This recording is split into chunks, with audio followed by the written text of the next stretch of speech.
It should have ended in that basement. The night of July 17th, 1918, in Yekaterinburg was so still it felt like the entire country was holding its breath. In the cold, echoing basement of the Ipatiev house, Russia's imperial family, the Romanovs, stood together for the last time. Or so history insists.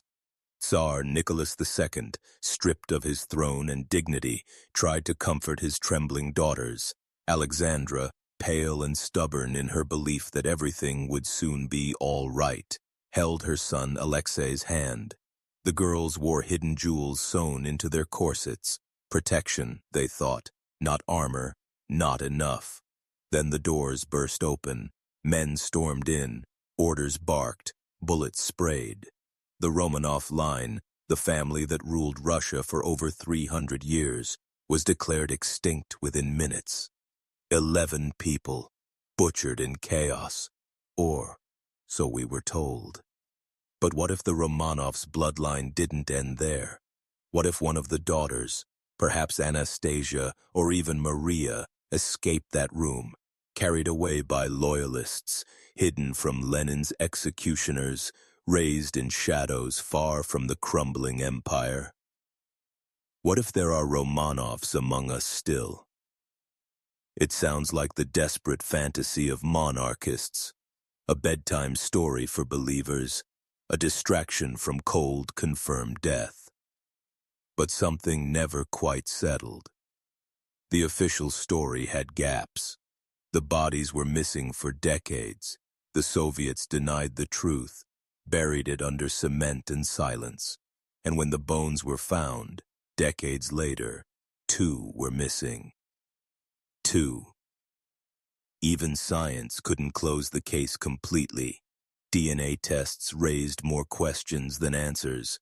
And across Europe, women began appearing, confident, poised, Russian-speaking, claiming they were Romanov daughters. One in particular would shake the world.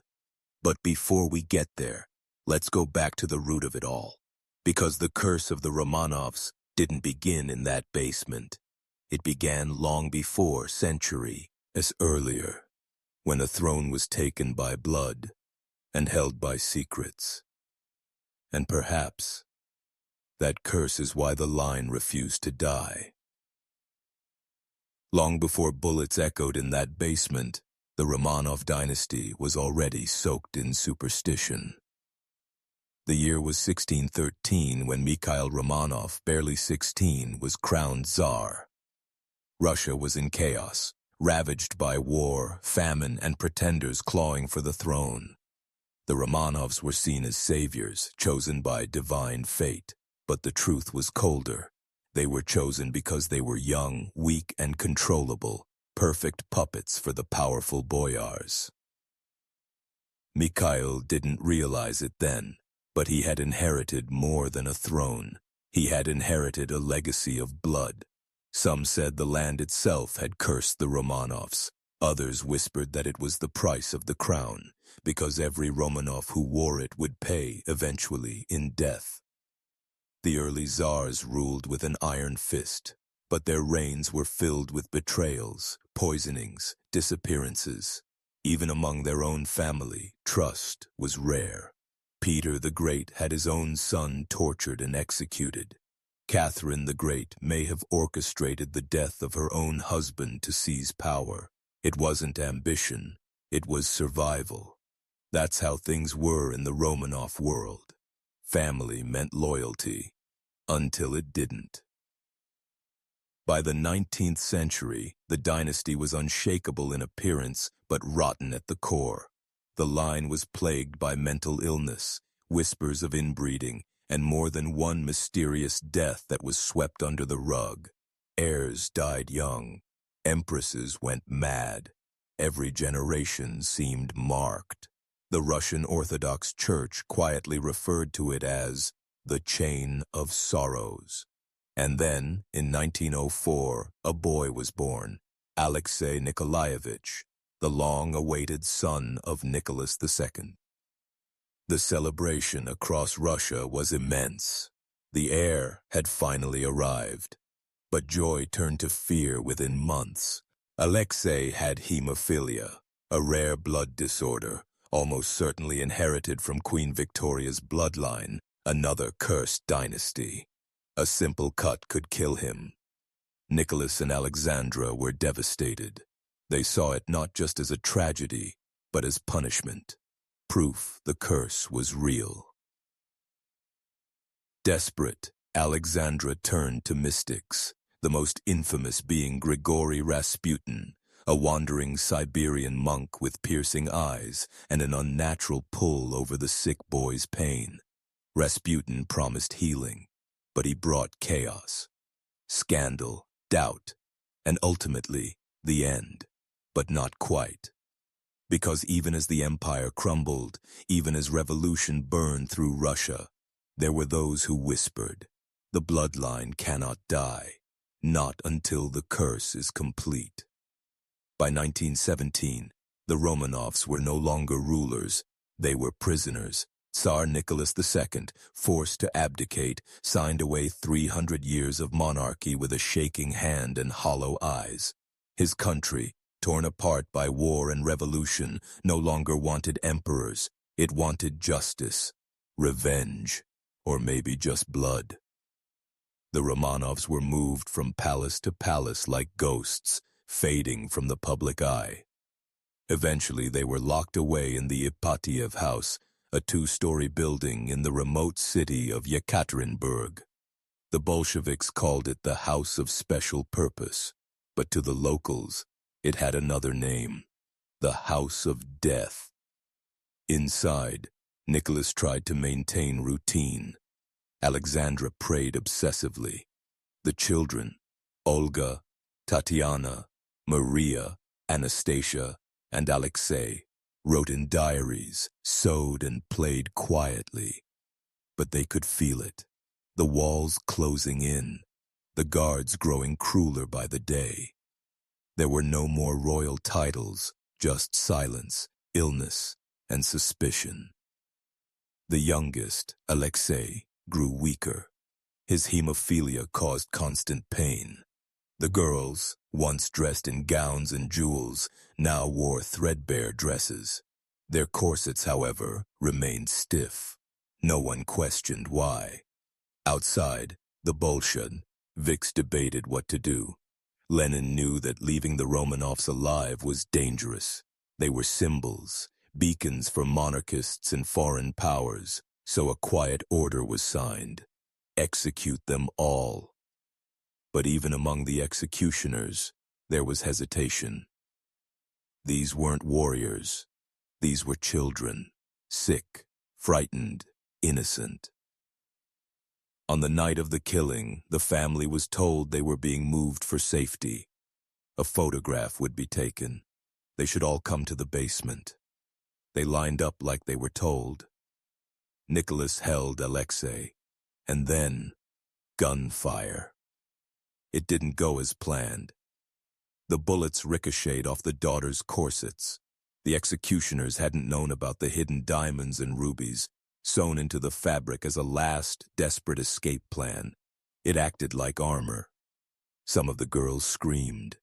Others gasped but stayed standing. It became chaos. Bayonets were used. Smoke filled the room. One of the soldiers vomited from the sight. When it was over, not all the bodies were there. 2 were missing or unidentifiable. The Soviets insisted the deed was done. The family was dead. History was written. But in the shadows, the myth had already begun. A girl with royal eyes, found wandering. A boy in hiding, his blood still precious. And Europe would soon be haunted by those who claimed, I survived Yekaterinburg. She surfaced in Berlin, 1920. Soaked, freezing, silent, pulled from a canal after jumping from a bridge. The police called her Fräulein Unbekannt, Miss Unknown. She gave no name, no story, just eyes that held something familiar. She was taken to a sanitarium, thin and pale, riddled with scars. For months, she barely spoke, but when she did, the accent was Russian. The staff noted her elegance, her posture, her imperial bearing. She refused to eat unless her food was prepared a certain way. She insisted her sheets be pressed without wrinkles, and in her sleep she wept for Alexei. Then, one day, she said a name, Anastasia. Word spread fast. Survivors of the Russian aristocracy, now exiled across Europe, came to see her. Some gasped, others knelt.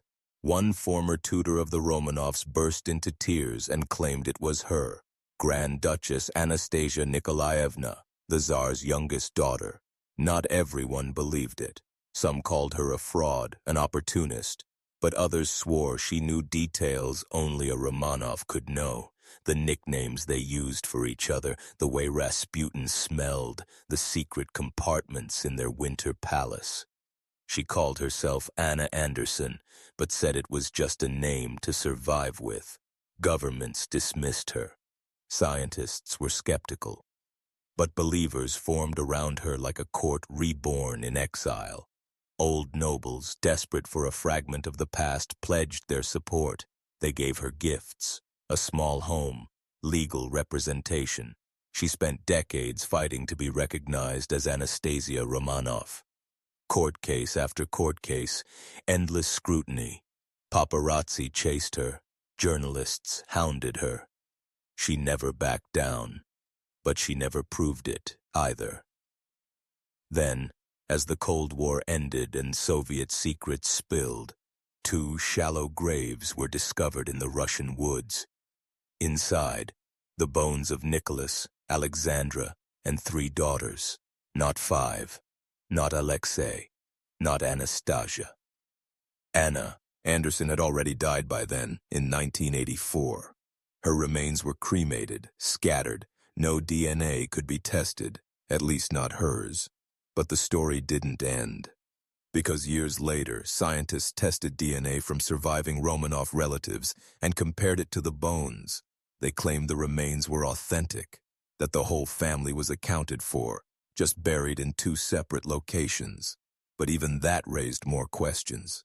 Why separate the bodies? Why bury some and not others? And most importantly, who were the missing 2? Because if they weren't Anastasia and Alexei, then someone out there lied, or someone survived. He was called the healer's son. No papers, no parents, just a name passed between villagers, deep in the woods of Perm Oblast, near the Ural Mountains.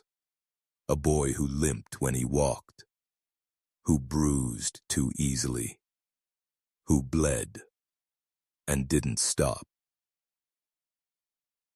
It was 1926 when rumors first began to spread. A Russian hunter, drunk in a tavern, claimed to have seen a child with golden hair living in isolation under the care of an old peasant woman and her blind husband. The boy was guarded, pale, his skin marked with fading lesions. But his speech, his posture, that's no villager's child, the hunter said. Locals whispered it could be Alexei, the Tsarevich, the heir to the Romanov throne, the boy who, by all official accounts, had died in a hail of bullets 8 years prior. But the body claimed to be Alexei's, hadn't been found when the first grave was discovered. That mystery lingered. In the decades that followed, Soviet officials quietly closed off parts of the forest. Some said it was to protect sacred land. Others believed something more chilling. The Soviets were hiding someone, or something. Multiple witnesses, often elderly, often silenced, spoke of a sickly boy with blue blood being moved from home to home under the protection of ex-Romanov loyalists. They claimed he was kept alive as a symbol, a failsafe, in case the empire ever needed rebirth. In one 1973 interview, smuggled out of Russia and published in France, a nurse claimed to have cared for a boy named Alexei in the 1930s. She described a frail child, terrified of injections, prone to bleeding episodes. but still educated, fluent in French, and obsessed with playing chess, just like the Romanov prince had been. "He called me Matushka," she wrote. "He asked every day if his sisters were coming for him. But again, no proof, no body, no name on any record. And when the second grave was found in 2007, finally containing what DNA claimed were Alexei and Maria, scientists declared the mystery solved. But for believers, it was too convenient, too late, too clinical. Because across Russia and Europe, the whispers remained. They smuggled the boy out, a bloodline that bleeds, but never dies. And that bloodline, they say, still breathes in silence. He arrived in Montmartre under a different name. In 1942, as Europe burned under the Nazi occupation, a tall, quiet man moved into a boarding house in Paris, speaking perfect French and Russian, yet offering no past. The landlady called him Monsieur Chernov, but neighbors swore they saw him attending Orthodox services with tears in his eyes, kissing the icons as if they were family portraits. One woman, a war widow, claimed he bore a striking resemblance to Grand Duke Dmitry Pavlovich, a Romanov cousin once exiled for his role in Rasputin's murder. But Dmitry had already died of tuberculosis in Switzerland. This man was younger, stronger, his eyes a piercing ice blue, and on his left wrist, a jagged scar, right where a Romanov child was said to have been slashed during a fall in the royal gardens decades before. The name Chernov meant nothing to most, but to those in the Russian émigré community, it was an old code word, a placeholder name used in forged documents given to high-priority escapees after the revolution. A few surviving Romanov loyalists began to whisper, "He's one of them, a child of the line." He never confirmed it, but he never denied it.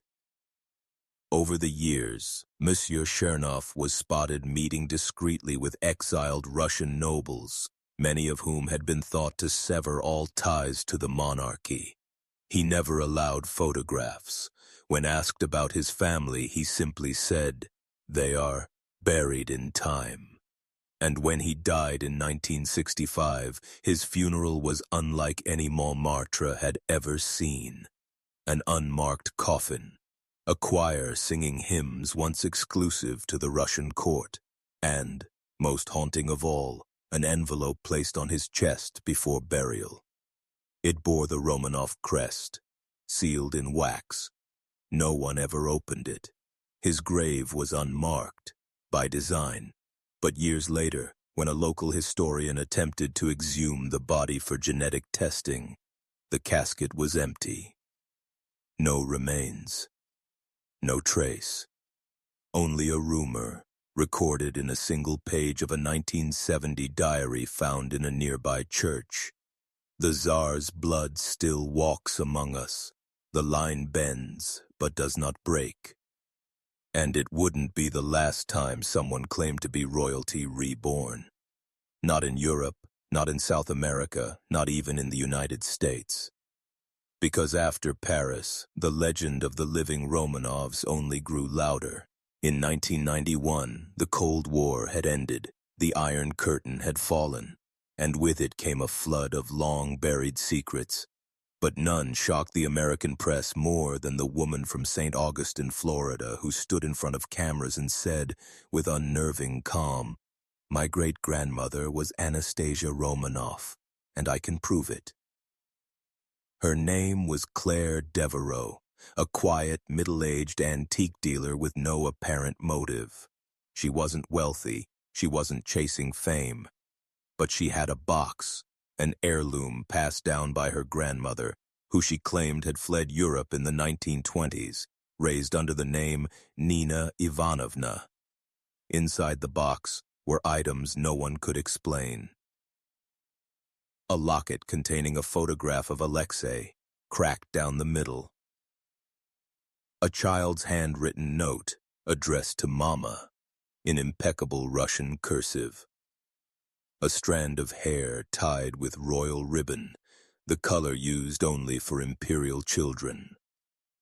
And most chillingly, a fragment of silk embroidered with the Romanov crest, smudged with what appeared to be dried blood. Skeptics laughed. Historians rolled their eyes. But forensic analysts did not. Preliminary tests on the silk dated the fabric to the correct period. The blood contained degraded human DNA. Romanov family markers could neither be confirmed nor excluded. And Claire? She refused to take a DNA test. Not out of fear, but out of principle. They murdered a family and buried the truth. Why should I hand them the bones? Journalists flocked to her antique shop. Television crews camped outside, but Claire remained reserved, even serene. She gave only one interview, to a small university newspaper. In it, she said, "My grandmother said the bloodline would outlast the guns, that one day a descendant would stand free in a country that could never execute its own royalty." Then, just as the noise peaked, she vanished, closed her shop, left town, no forwarding address, no trace. Omi said she was silenced. Others said she fabricated everything. But a year later, in a dusty flea market in Georgia, a music box appeared for sale. Inside, a nameplate for Claire A. The voice that played wasn't mechanical. It was a recording, a lullaby sung in Russian, and at the end, a child's voice whispered, "I miss you, Alexei." After the Romanov executions, Europe became a map of scattered survivors, not of the royal family, but of the empire's bones. Dukes, cousins, chambermaids, guards who looked the other way, doctors who stitched bleeding princes, nannies who cradled daughters in fire-lit halls before slipping away into the cold. They carried stories, secrets, and, some say, blood. In Serbia, a boy born in 1924 claimed his mother whispered to him in her final days, "You are of the Snow Palace, never forget." He bore the hemophilic trait, rare, royal, but was written off as a coincidence. In Argentina, in 1951, a priest's private journal told of a confession made by a dying woman who said she had once served Her Highness Anastasia in hiding near Mendoza. She described a room filled with porcelain dolls and a photo of the Tsar placed face down in the drawer, because it made her cry.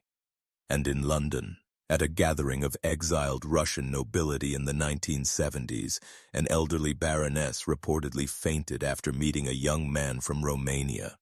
When asked why, she whispered, "The ears, the eyes, that's Alexei." What are the odds? What are the chances that so many fragments, so many faint echoes, could surface across continents for decades?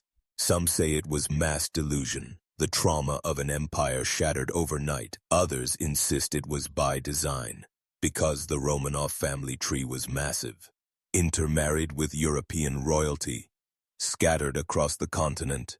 And while Nicholas II and his immediate family were hunted and destroyed, dozens of Romanovs had already fled, changed names, vanished into safe houses in France, Germany, Sweden. And there were plans, documented, smuggled, written before the fall. Code names, escape routes. Loyalists placed in the court specifically to get at least one child out. In 1918, a coded telegram intercepted by British intelligence simply read, "The lilies were bruised, but one still blooms." To this day, no one knows what it meant. But in Russia, a small society of monarchists keep it as their motto, and they believe something else. They believe that if even one drop of that bloodline survived, the crown waits, not for revenge, but for resurrection. In 1996, a sealed archive was opened in St. Petersburg, long kept under lock by Soviet hands. It belonged to Colonel Pavel Voronov, once a personal guard to Empress Alexandra herself, a man believed to have vanished after the revolution. What historians found inside was astonishing. Journals, letters, maps, and one faded envelope marked in red wax. For the child who lived. The documents were fragile, some scorched, some blood-stained. But what they revealed wasn't just a glimpse into the last days of the Romanovs. It was a map of something deeper, something planned. Voronov's journals began with observations. The Tsarina's worry, Nicholas's strange silence, the children's confusion. But as the entries approached July 1918, the tone shifted. Urgency replaced poetry. One entry stood out, dated July 15th. They will come soon. The orders are clear. The house is no longer safe. Maria will not stop crying. But there is a plan. The boy goes first. This shocked historians. According to official records, the family was together to the end. But Voronov claims Alexei was moved. 2 of the guards remain loyal. There will be a switch, a body, a diversion. May God forgive the cost. A switch, a body. What did it mean? Tucked inside the envelope was a map, hand-drawn, of the Ural countryside, marking 3 safe houses and a path through the mountains. Alongside it was a photograph, worn at the edges, of a young boy bundled in furs, a deep scar visible under his chin. Scrawled on the back, "Winter cannot kill what spring hides." The Soviet regime had kept these documents hidden for nearly 80 years. Why? Were they trying to protect the official narrative? Or was there something even they feared? In 2001, a DNA expert attempted to trace Colonel Voronov's descendants. She found a granddaughter living in Poland. When asked if she had ever heard stories about the Romanovs, the woman smiled faintly and said, "My grandfather used to say our blood served a crown, and that the crown would call again." She refused DNA testing, politely, firmly. Later that year, she disappeared from public life. And the map? It has never been authenticated, but hikers in the Urals still claim to find stone crosses, weather-worn and crude, deep in the forest. Markers, maybe, graves or mileposts, for a child led away from death into exile. In 2007, the long-awaited discovery of the second Romanov grave was made near Porosenkov Log, just miles from where the first had been unearthed in the early 90s. The world watched as forensic experts, journalists, and royal watchers descended upon the scene. The Russian government declared the mystery solved.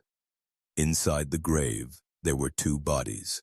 One small, one teenage, one presumed to be Tsarevich Alexei, the hemophiliac heir, the other believed to be Maria, the middle Romanov daughter.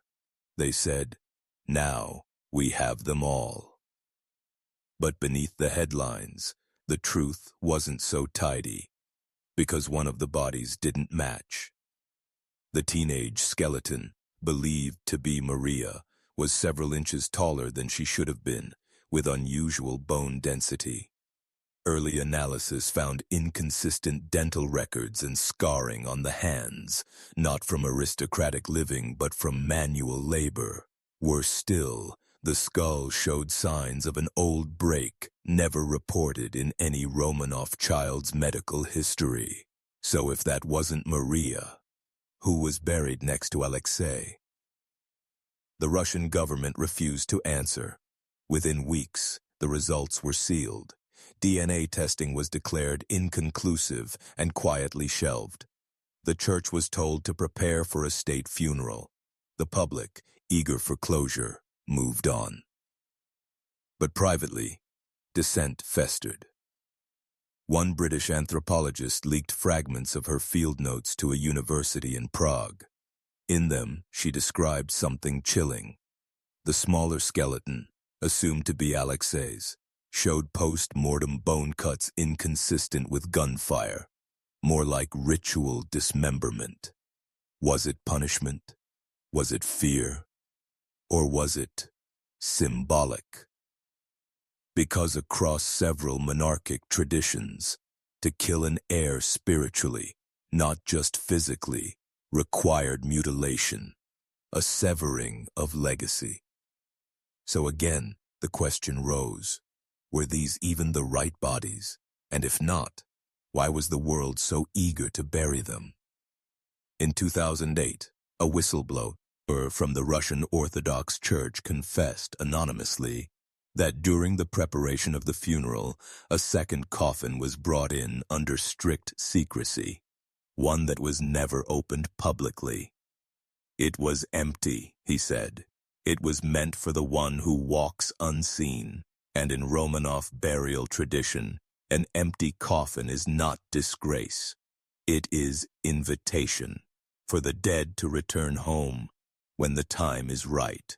They are not a secret society, not in the way fiction paints them. No cloaks, no chants, just records, letters, a paper trail that never quite burns. They call themselves the Watchers of the White Fire, a group of archivists, historians, and descendants of the old Russian court, scattered across Europe, America, and parts of the Middle East. Their mission? Preserve the blood, track the flame, guard the line. Their origins trace back to 1916 when the Romanov dynasty still appeared unshakable. It was Count Sergei Volkonsky, a minor noble and cousin to Tsarina Alexandra, who wrote the first charter. He believed a fall was coming, not out of politics, but prophecy. Volkonsky had spent years in the mountain monasteries of the Urals, translating forbidden scriptures and church apocrypha. In one letter he wrote, "The Tsar's throne will fall, a child will vanish, and the fire will sleep until a new dawn awakens the frost." He was mocked until 1918. After the murders, the Watchers went underground. Some fled to France, others to Lebanon, and a few to the United States, where they quietly blended into academic circles and intelligence bureaus. They didn't believe the bloodline was truly severed, not because of hope, but because of pattern. Every few decades, they claimed, a signal surfaced, a document misfiled, a child's name that doesn't belong in an orphanage register, a medical anomaly, a photo in a village church, a face too familiar to ignore. Their most chilling file is known only as Son of Winter, marked in blue. It documents 14 cases from 1920 to 1987 of individuals, male, often Eastern European, born with hemophilia, matching mitochondrial DNA fragments later linked to Queen Victoria's line. None had royal status. All died young, except the last. A boy adopted in 1956 in Montreal, raised under a false name, blue-eyed, fragile, mysterious. The Watchers claimed he went missing at age 17. No record of his death, no grave, just one surviving photograph, kept in a sealed envelope by a Watcher who passed in 2004. That envelope was opened in 2021, and in the photo, the boy wears a necklace. At its center, a Romanov crest, carved in birch and bone. Some say the Watchers are delusional monarchists. Others say they're keeping a legend alive for political gain. But those closest to them insist it's not about politics. It's about prophecy. And the belief that the White Fire, the soul of the Romanovs, was never extinguished. They called her the Firebird in whispers. A woman who appeared in Stavropol, Russia, in 1972. Young, graceful, but oddly anachronistic. Her clothing was dated. Her speech formal, touched with a St. Petersburg accent that hadn't been common in decades. She claimed to be a ballet teacher, but had no papers, no address history, and no known family. She gave her name only as Irina Alexeyevna. Those who met her described her presence as haunting. Her eyes were gray-violet, a shade rare even in Russia, and on her wrist, a small tattoo of a phoenix done in the style of early 20th century ink, faded with time. The locals thought little of her, until a retired professor of history, Lev Dmitriev, attended one of her private dance lessons. He later told a colleague, "Sure, he danced the Firebird not as a role, but as someone remembering a life." He claimed she knew court rituals no civilian should. How to bow to a dowager. How to address a Tsar's page. She spoke of the Winter Palace not as a myth, but as memory. "The staircase creaked near the servants' corridor," she once whispered. "We used to count the cracks when hiding from father's meetings." Dmitriev began to believe she was more than she claimed. He quietly recorded an interview with her in which she recounted a night of fire and snow, men with guns, sisters screaming, a hallway flooded with light. She stopped herself mid-sentence and said, "It wasn't me who died. It was the girl who stayed behind." When asked who she really was, Irina smiled faintly. "I am what's left when the empire falls and memory refuses to follow." Then she vanished. No notice, no trace. Her small apartment was found abandoned, her belongings gone, except for one item left on the table, a ballet slipper singed at the tip, and inside it a folded note. 4 words written in fading ink. "The Firebird still flies." The note was sent to a university archive in Moscow, where it remains unverified. But 3 years later, in Riga, Latvia, a new dance instructor appeared under the name Anna Nikolaevna. Same eyes, same tattoo. And when a reporter tried to question her identity, she replied with a line whispered through Romanov history: "The body dies, the line remembers." The Firebird legend lives on, not as a ghost, but as a living ember of a dynasty that may still walk among us. In 2014, a quiet study at a genetics lab in Stockholm made waves that never reached the public. The project was routine. Anonymized samples from across Eastern Europe were being analyzed to map hereditary blood disorders. But one sample, labeled only as Subject 32X, raised every red flag the lab had. First, the sample showed a rare subtype of hemophilia B, nearly identical to the one believed to afflict Tsarevich Alexei. Second, the mitochondrial DNA, passed down only through maternal lines, matched almost perfectly with a living descendant of Queen Victoria. That line was believed to have ended in Russia's massacre room, but this DNA said otherwise. Subject 32X had never identified themselves. The sample had come through a private genetic consultant, the kind that caters to the wealthy, the exiled, or the cautious. The lab reached out. No one answered. The consultant's office in Geneva, listed on the submission form, had been vacated a year before. The address now belonged to a silent shell company with ties to at least 3 former royal houses. The scientists were stunned. This was not a statistical error. The DNA profile was too specific, too structured. One analyst, Dr. Erika Lund, pushed for publication, but her request was denied by the university board. She was told to seal her findings, archive the sample, and forget the file. She didn't.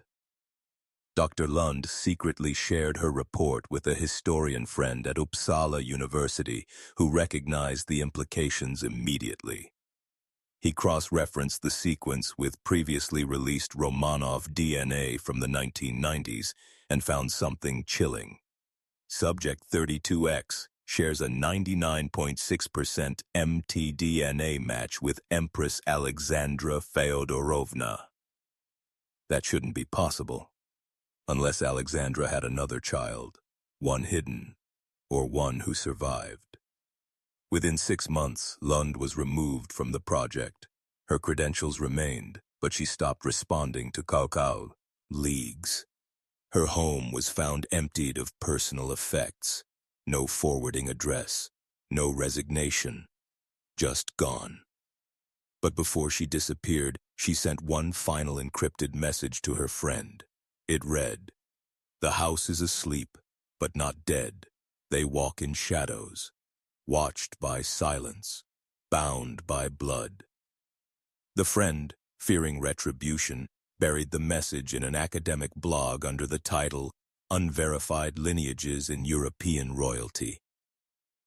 Few read it, fewer understood it, but for those who still believe in the living Romanov line, the Stockholm DNA is the smoking gun, proof that the bloodline survived the bullets, and someone out there knows. Tucked away in the fog-wrapped hills of Bukovina, near the Romania-Ukraine border, there sits a modest white stone church with no name on its gate, no signage, no steeple. Locals call it the House of the Quiet Cross. Built in 1921 by unknown benefactors, the church holds no official parish record. It does not appear on maps. It does not report to the Patriarchate. But every Sunday, a bell rings. And every Sunday, a small number of people, never more than 7, arrive by foot from distant villages, dressed in black. They never speak aloud, never make the sign of the cross. But inside, candles are lit, in a precise pattern of 5, always 5, believed by some to symbolize the 5 Romanov children. In 2009, a Czech photojournalist named Lenka Riedlova stumbled upon the chapel while covering post-Soviet folklore. She was intrigued by the strange rituals and the aura of isolation. But it wasn't until she saw the painting behind the altar that she felt chills. It was a portrait of a boy, no older than 13, dressed in a white sailor uniform. His face was tender, his eyes hollow and distant. Below it, carved in Old Church Slavonic, "He who vanished into the snow shall return through the blood." Lenka took photos. She shared them in a small publication. Most readers dismissed it as local legend. But one historian, Dr. Yevgeny Orlov, recognized something horrifying. The boy in the portrait matched a photo taken of Tsarevich Alexei in 1916, believed lost during the Soviet archive purges. Even the fold in his collar was identical. Dr. Orlov journeyed to Bukovina in 2010, but when he arrived, the church was gone, not vandalized, not burned, gone. In its place, a meadow, untouched, with no stone, no foundation, no disturbance in the soil, like it had never existed. When he asked the villagers about it, they grew silent. One old woman finally answered, eyes trembling, "The house returns when the blood is ready, not before. You weren't meant to see it." A month later, Dr. Orlov suffered a fatal heart attack. His notes, mailed to a colleague in Kiev, arrived water-damaged, nearly unreadable, except for a single scribble on the last page. They are hiding him, in prayer, in silence, in time. Some believe the church was built by watchers. Others say it is older, a place of prophecy, waiting for the fire in the blood to rise again. And when it does, they say, the bell will ring once more. In the dusty vaults of Lambeth Palace, London, buried under centuries of royal correspondence, lies a collection labeled only the Windsor Contingency. For decades, its existence was a rumor, whispers of an arrangement made not in public halls, but behind velvet curtains, an agreement forged not in ink, but in blood and silence. The documents, quietly declassified in 2020, reveal a startling truth. In March of 1918, just 4 months before the Romanovs were executed, King George V of England, Nicholas II's cousin, was offered the chance to extract the imperial family from Russia. He refused. The official story was that the British government, fearing political backlash, decided against granting asylum. But buried deep in a private letter from Lord Stamfordham, the King's private secretary, was a line that changed everything. His Majesty believes the bloodline must be preserved, not paraded. Extraction will proceed under alternative discretion. Alternative discretion, not asylum. Extraction. The following weeks saw a flurry of clandestine activity across Europe. Royal envoys traveled to Sweden, Denmark, and Switzerland. Messages were encrypted, coded in references to chess games and nursery rhymes. One cipher, cracked years later, read, "The bishop moves at dusk. Queen returns in spring. The pawn dies, but the heir walks east." This wasn't diplomacy, it was preparation. Historians now suspect that the British Crown, bound by blood and guilt, authorized a covert operation to preserve at least one Romanov child, most likely Alexei, whose hemophilia linked him to Queen Victoria herself. There were no reports, no public record, but a cargo manifest from a Royal Navy vessel docked in Murmansk in July 1918 listed an unusual item: one locked trunk, contents, confidential, escort required. Its destination, Aberdeen, Scotland. The trunk vanished before it reached port. But 1 week later, a nurse at a countryside estate near Balmoral Castle wrote in a private diary. "The boy cries in Russian. He asks for his sisters. The lady tells us he is not to be named, only cared for. No names, no photographs, no tombstone. Just a promise. To keep the bloodline hidden, safe, waiting." And in 1945, Winston Churchill, no stranger to secrets, reportedly remarked at a private dinner, "The Russian crown may be lost, but its seed sleeps in good English soil." Was it metaphor? Or a truth too dangerous for history? Because if a pact was made, then someone still holds the key, and they've kept it silent for over 100 years. In a sealed room beneath the Hermitage Museum, tucked away from the public, lies a painting that no one dares display. It's not catalogued, it has no known artist, and yet it may be the most dangerous canvas in Russia. They call it the portrait that waits. It's a life-size oil rendering of a young boy, pale, regal, and unsmiling, dressed in a high-collared white tunic with gold embroidery. His posture is stiff, almost militaristic, but it's the eyes that arrest you. They follow. In 1954, a former KGB archivist named Mikhail Korsakov stumbled across the painting while conducting inventory on confiscated aristocratic assets. It wasn't in any record. It wasn't wrapped, protected, or stored with care.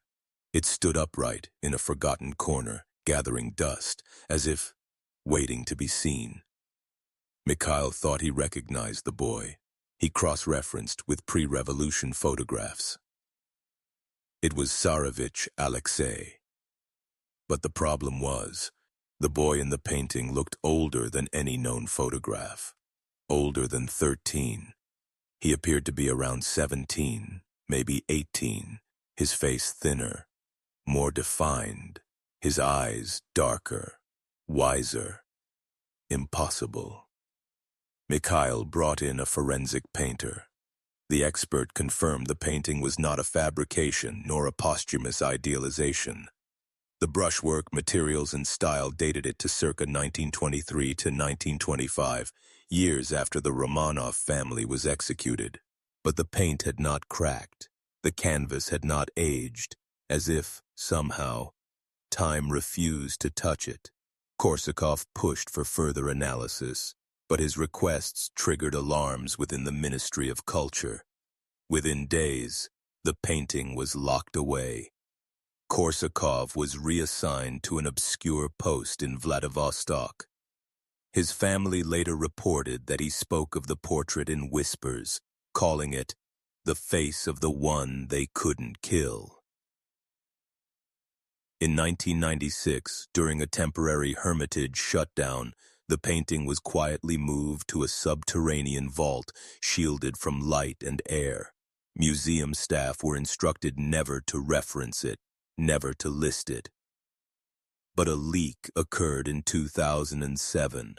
A grainy photo of the portrait surfaced on a defunct art forum.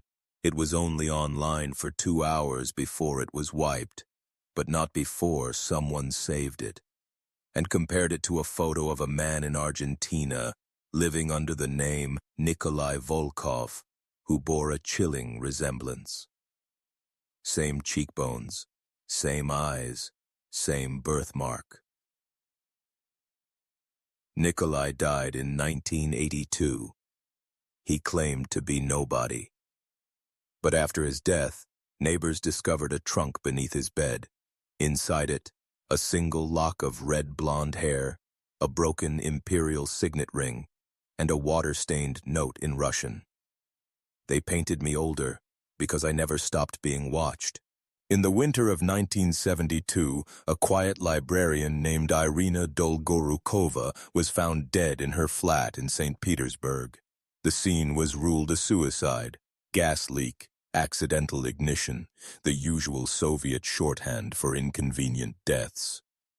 But Irina wasn't ordinary. She was a descendant of the Dolgorukov family, one of Imperial Russia's oldest noble bloodlines. Her great-grandfather had served directly under Nicholas II, and her family, like many loyalists, had been scattered after the revolution, some imprisoned, some vanished, some hiding in plain sight. What made Irina different was her obsession. For over 20 years, she had been collecting documents, testimonies, and classified reports about the surviving Romanovs. She believed, wholeheartedly, that not only had Alexei lived, but that he had been smuggled into Eastern Europe under protection by rogue White Army factions. Her apartment was a crypt of evidence. Old telegrams, faded photos, children's shoes she claimed were recovered from Ipatiev House, and coded letters addressed to A. She told close friends she'd discovered something so large it would make Lenin roll in his grave. In late 1971, Irina reportedly made contact with an aging nobleman in Vienna, a man who spoke only in riddles and carried a jade cane once owned by Grand Duke Sergei. After that trip, she told her confidant, "He's alive," or "he was," and they never stopped watching him. 2 weeks later, Irina began receiving silent phone calls at odd hours. Her mail arrived opened. Her landlord noticed a plain black car parked outside her building, no plates. Irina became paranoid, telling neighbors not to trust anyone, not even the postman. Then came the fire. A short, controlled blaze that consumed only one room, her study. Everything inside, reduced to ash. Her body was found in the kitchen, curled as if bracing for something that never came. But not everything burned. Hidden beneath a loose floorboard, firemen found a leather journal, charred at the edges but largely intact. Inside were sketches, notes, family trees, and one page marked with red ink. The line bends but does not break. Alexei lived. He was made to forget. He was made into no one. And next to it, a drawing of a faceless boy, cradled in black wings. The journal vanished within days, never logged, never acknowledged. But one page was copied.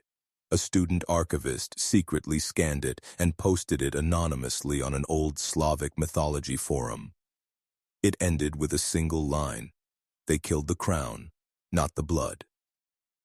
It was just after 2 a.m. on a storm-drenched August night in 1991 when a retired nurse named Galina Sokolova was awakened by a knock at her apartment door. She lived alone on the outskirts of Yekaterinburg, a city still haunted by its blood-soaked past, the city where the Romanovs had been executed. Galina had worked in the city's central hospital for over 40 years. In the 1950s, she had been assigned to a psychiatric wing. There she met a boy she would never forget. He came in under false papers. Name: Petya Ivanov. Age: 17. Diagnosis: catatonia and memory loss. But Galina knew.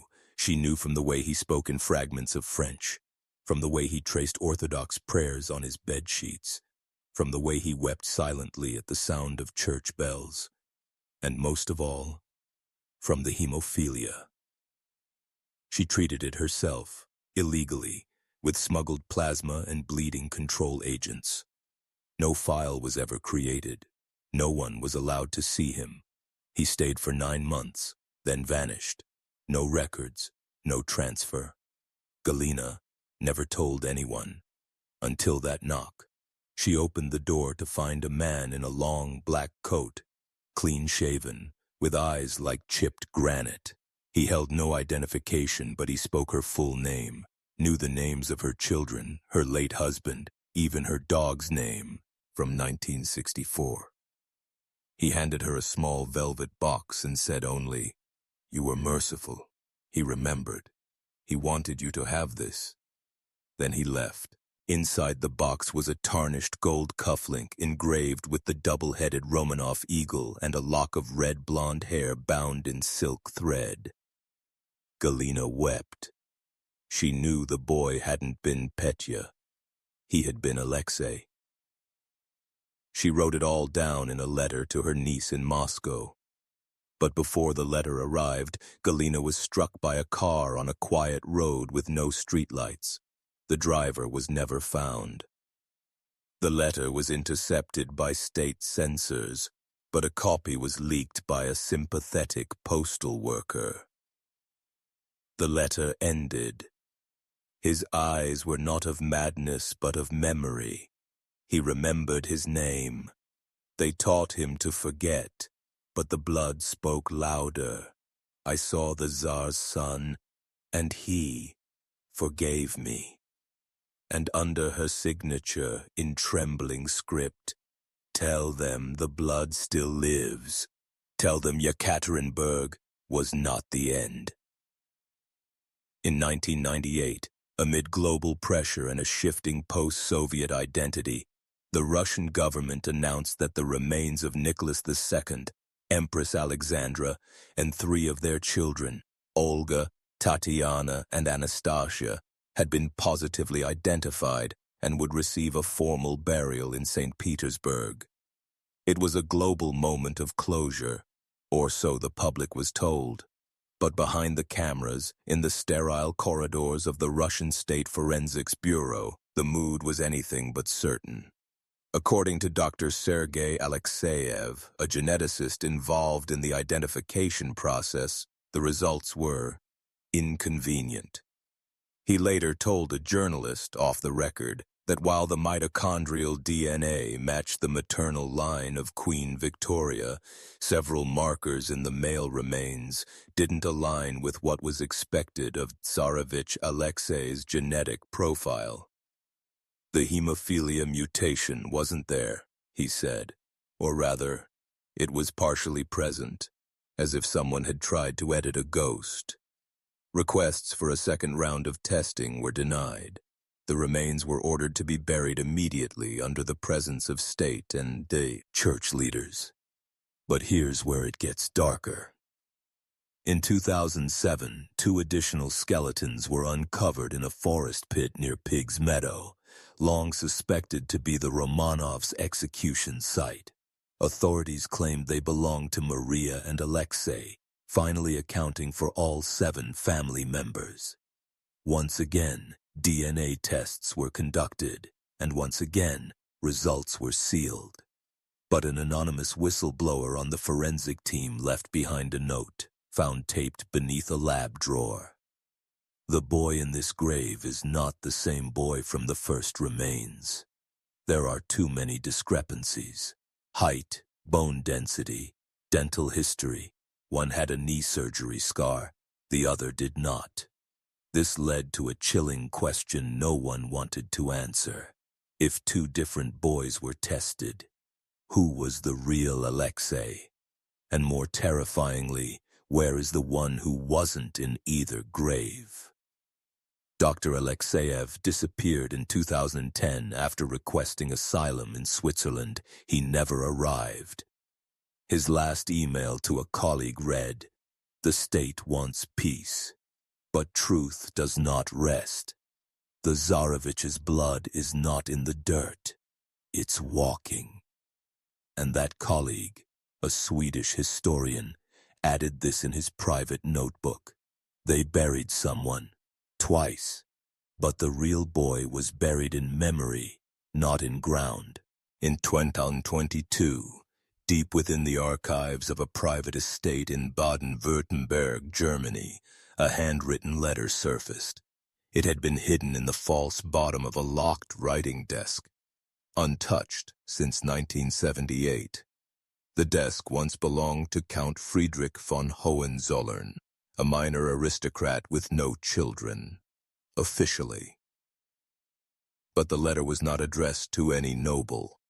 It was written to a child, and signed simply, "Your father, A."